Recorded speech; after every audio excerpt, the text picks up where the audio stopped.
Sebelumnya, Assalamualaikum warahmatullahi wabarakatuh. Perkenalkan, nama saya Feni Anggreni Puspitasari dari kelas 2D, Prodi PGSD, STKIP Muhammadiyah. Di sini saya perwakilan dari kelompok 3 yang terdiri dari Husnul Khotimah, Wahyu Disar, dan saya sendiri. Baiklah, saya akan menjelaskan materi mengenai jenis-jenis dan prinsip-prinsip belajar. Langsung saja, jenis-jenis belajar. Jenis-jenis belajar terdiri dari 8 jenis. Yang pertama, belajar isyarat, yaitu tipe atau jenis belajar yang dilakukan dengan memberikan suatu isyarat kepada siswa. Biasanya belajar semacam ini bersifat tak sadar atau diberikan secara spontan. Contohnya, seorang guru yang menutup mulutnya menggunakan jari telunjuk, yang berarti meminta siswanya agar tidak berbicara atau menyuruhnya untuk diam. Yang kedua yaitu belajar stimulus respon, yaitu berupa respon atau tanggapan terhadap stimulus yang diberikan. Respon ini bersifat umum, contohnya ketika guru memberikan gambaran tentang suatu hal yang kemudian ditanggapi oleh siswanya, atau ketika guru memberikan pertanyaan dan siswanya menjawab. Yang ketiga, belajar rangkaian atau rantaian, yaitu tipe belajar dengan membuat gerakan-gerakan motorik, sehingga membuat rangkaian gerak dalam urutan tertentu. Contohnya, guru yang mengajari tari atau senam, yang dari awal hingga akhir membutuhkan proses-proses dan tahapan untuk mencapai tujuannya. Yang keempat yaitu belajar asosiasi verbal, yaitu tipe belajar saling menghubungkan antara suatu kata dengan suatu objek, di mana hubungan atau asosiasi tersebut terbentuk jika unsur-unsurnya terdapat dalam urutan tertentu, yang satu mengikuti yang lainnya. Contohnya, ketika guru mengatakan unsur itu berbentuk limas, maka siswa tahu kalau itu berbentuk limas jika mereka mengetahui berbagai bentuk bangunan, seperti balok, kubus, atau kerucut.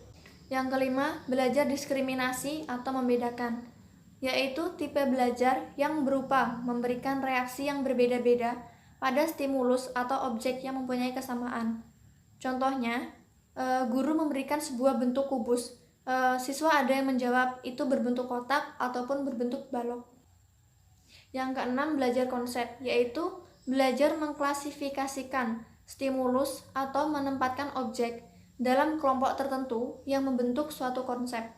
Contohnya, memahami prosedur praktek uji bahan atau teori sebelum melakukan praktek. Jenis yang ketujuh yaitu belajar dalil, yaitu tipe belajar yang menghasilkan aturan atau kaidah yang terdiri dari penggabungan beberapa konsep. Contohnya seperti guru memberikan hukuman kepada siswanya yang tidak mengerjakan tugas. Dalam hal itu hukuman diberikan supaya siswa tidak mengulangi kesalahannya lagi. Jenis yang kedelapan yaitu belajar pemecahan masalah. Tipe belajar ini merupakan tipe belajar yang menggabungkan beberapa kaidah untuk memecahkan masalah sehingga terbentuk kaidah yang lebih tinggi. Contohnya, guru memberikan kasus atau permasalahan kepada siswanya agar memancing mereka untuk berpikir dan mencari jawaban atau penyelesaian dari permasalahan tersebut. Selanjutnya, prinsip-prinsip belajar. Yang pertama, prinsip motivasi atau perhatian.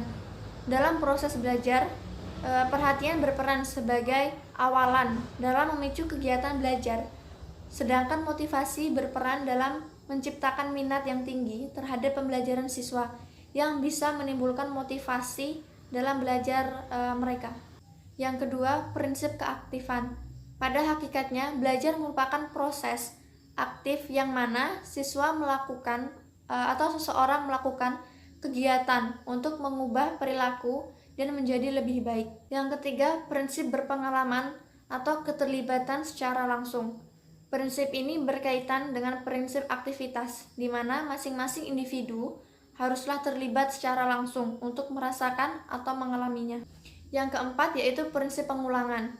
Prinsip pengulangan di sini memang sangatlah penting, yang mana teori yang bisa kita jadikan petunjuk dapat kita cermati dari dalil yang dikemukakan oleh Edward L. Thorndike mengenai law or learning.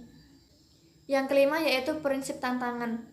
Penerapan bahan ajar yang dikemas dengan lebih menantang, seperti halnya mengandung permasalahan yang harus dipecahkan, maka para siswa pun juga akan lebih tertantang untuk terus mempelajarinya. Yang keenam yaitu prinsip penguat dan balikan.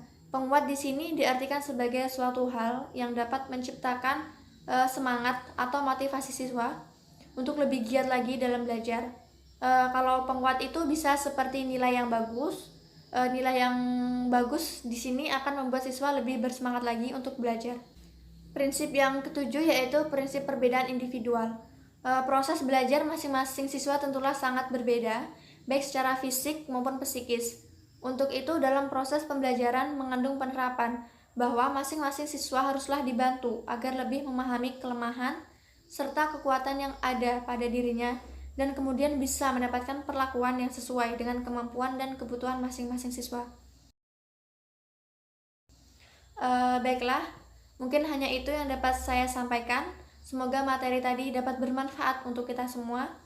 Kurang lebihnya saya mohon maaf. Saya akhiri. Wassalamualaikum warahmatullahi wabarakatuh.